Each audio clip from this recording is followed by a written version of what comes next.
waxaana wanaagsan daawadayaal dhammaantiinba ku soo dhowaada mar kale iyo muuqaal idinka imaanaya magaalada Minneapolis ee gobolka Minnesota sidaad u jeedaan waxaa dhinacayga fadhiya laba gabdhood oo Soomaaliyeed gabadhan soke waxaa la yiraahdaa Najma Cabdille gabadhaasina waxaa la yiraahdaa Zamzam Ahmed labadan gabdhood waxa ay abuureen barnaamij la yiraahdo First Class Scholars oo loogu talagalay in daayirta caruurta Soomaaliyeed ee dugsiyada waxbarashada ee hoose iyo dhexe ee gobolkan ku jira ay ka caawiyaan waxbarashada haddaba iyaga ayaan jeclahay barnaamijkaasi inaan ka wareysto iyo waliba faa'iidooyinka ugu jirta caruurta Soomaaliyeed ee gobolkan iyo wixii ku dhaliyay marka ugu horeysa waxaan ku hormarayaa Najma Cabdille Najma adigu barnaamij ku soo dhawaanaya waxaad iga warantaa maxaa idinku kalifay inaad sameysaan barnaamijkan aad ugu magac darteen First Class Scholars waa mahadsantahay masxade magacayga waxa waay Najma waxaan oo geystay inaan bilowno programkan waxa waaye adi muddo 2 sano waxa ku sameynayna research ama fiirinay meesha ka caawin karno arday ilmaheena Soomaaliyeed maadaama aniga hadda jaamacad u aado inaan noqdo macallimad abaayana u aado daycare ka shaqeynaysa ilmaha soo shaqeynaysay waxa aragnay Soomaalideena inay ku dhiban yihiin sidii adi maadooyinka iskuulada wixii laga baro ardaydana ay yihiin oo mar kastaba classka fasalka soo fadhiistaan gadaal fadhiista Najma aad baad u maasan tahay dabcan Zamzam baan u imaanaya Zamzam waxa jirta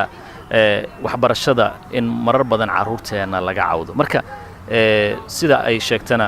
xarumaha caruuraha lagu xanaaniyad ka soo shaqeysay jaamacadii sanadkii ugu dambeeyay ku jirta dhibaatada waxbarashada ee caruurta Soomaaliyeed qaarkood haysatay aad aragto maxaa kamid waad mahadsantahay mascade dhibaatooyinka aan aragnay ardayda Soomaaliyeed haysata waxa weeye in casharrada la soo siiyo aysan ahayn casharradii ay interest ay ku hayeen marka taasi waxay create garisay ardaydii inay casharkii aysan ka soo shaqeyn aysan haysanin waalid oo casharka la sameeya marka taasi dhacdana ilmihii daycare la sii geeyo galabkii ama ay 8 saac ayagoo school soo fadhiyo tuurin kale la sii geeyo oo casharka la dusha laga saaro ardaydii xiisam u qaadaysa casharada ay sameynaysa cunuga markuu xiiso uusan u haynin casharkii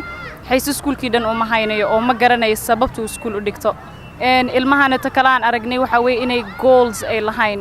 adi waxyaabo ay tiigsan karaan inaysan lahayn taasaanu kaliftay sababta kale aanu u bilownay programkan uu noqon doono mid ardayda siisa wax ay tiigsadaan oo xiriir markaan la sameeyna ardayda high schoolka ku jirta iyo jaamacadda ku jirta markaan isku wada xidhnay ay arkaan ardaydeena Soomaaliyeed meelaha heerka ay gaari karaan ay arkaan dadka Soomaaliyeed ee meelo sare gaadhay in ay taasi ku dhiirigelisay inay waxbarashada more serious u qaataan ay caawisan ardayda high school ka qalin jabinaysa ee Soomaaliyeed inay rate-kooda uu kor u sii kaco waa gartay Najma ayaan u imaanaya Najma marka laga hadlayo ee waxbarashada dabcan in dalkan Mareykanka wax lagu barto waa shaqo adag laakiin dadkii ugu wanaagsanay arrinta yaqaan waadinka oo caruurnimo halkan ku koray wax ku bartay waxyaabaha adigu aad isleedahay waxyaabaha caruurta Soomaaliyeed uga baahan yihiin caawinta maxaa kamid inta horta ka ahayn adiga waxa ardayda ay baranayaan waxa u baahan yihiin ardayda waxa waaye in jaamacad horta lagu xiro abaay sida ay dhahday anakana inaan u noqono advisors oo meelihii school iyo wixii adiga ku saabsan jaamacad iyo ina xiriirkaas anaka u gelino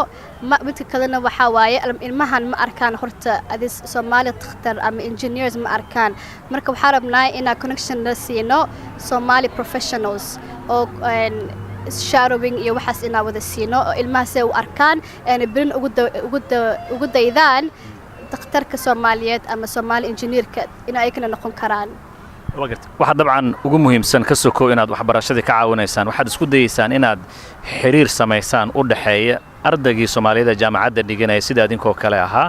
iyo midkii ugu hooseeyay ee galaaska bilowga ee koowaad dhiganay oo aad sameysaan marka dad isku xiran marar badan dhalinyarada Soomaaliyeed ama dadka Soomaalida wax bartay gobolkan degan waliba kuwa la yiraahdo qurba ku korka waxyaabaha lagu dhaliilay waxa kamid ah waxa ay bartaan inay community-ga dib ugu soo celinin oo waxa la yiraahdaa mararka qaar Soomaaliga kuma hadlaan ama waxa la yiraahdaa isuma arkaan inay Soomaali yihiin arrintaasi barnaamijkan aad sameeynaysan muxuu ka bedeli karaa arrintaas hadda waxa arday maanta rabtay inay la joogto laakiin xilli hore naga tagtay waxay ahaayeen ardayan sanadkii hore la soo shaqeeyo 8th graders ay ahaayeen marka sanadkan ay freshmen by high school noqdeen way nala shaqeyn doonaan waa high school students oo dib ugu soo noqday inay volunteeranka nala sameeyaan oo tour nala sameeyaan soo xiriirka saas oo kale aan ku bilaabaynaa si oo ardaydii hadda markuu ardaygii 8th grade ku jiray uu arko ardaygan hal sano ka sareeya nala joogo oo nala caawinaya ardaydii kale isna inuu next year soo noqon karo uu nala volunteer gareyn karo so ardayda markay aragto anigiyo najmo oo kala dartaan arday jaamacadeed ah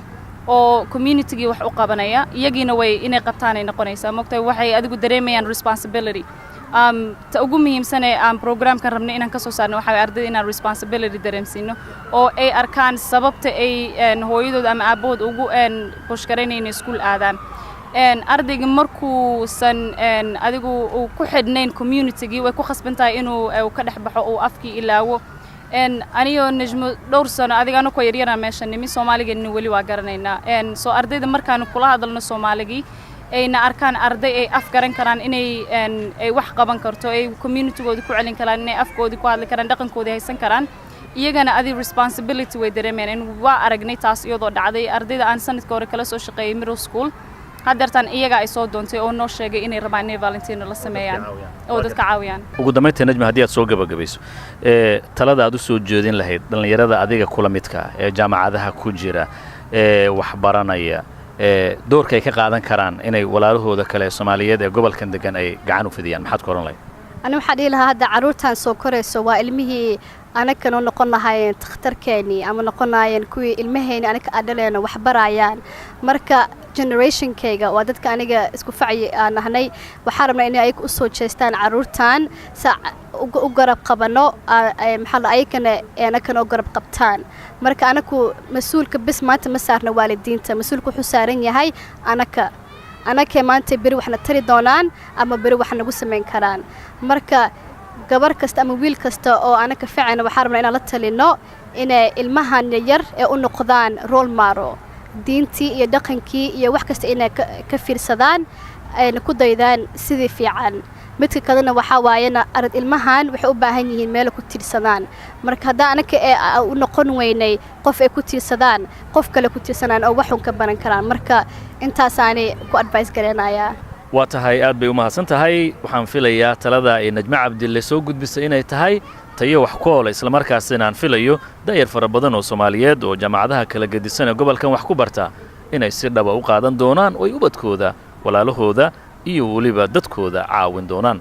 aad bay u mahadsan yihiin Najma Cabdille iyo Zamzam Ahmed oo abuuray barnaamijka First Class Scholars oo ah barnaamij ay doonayaan inay ubadka Soomaaliyeed wax barashada uga taageeraan tan iyo kulan dambe daawadayaal waa mascad oo idile sida iyo nabadgelyo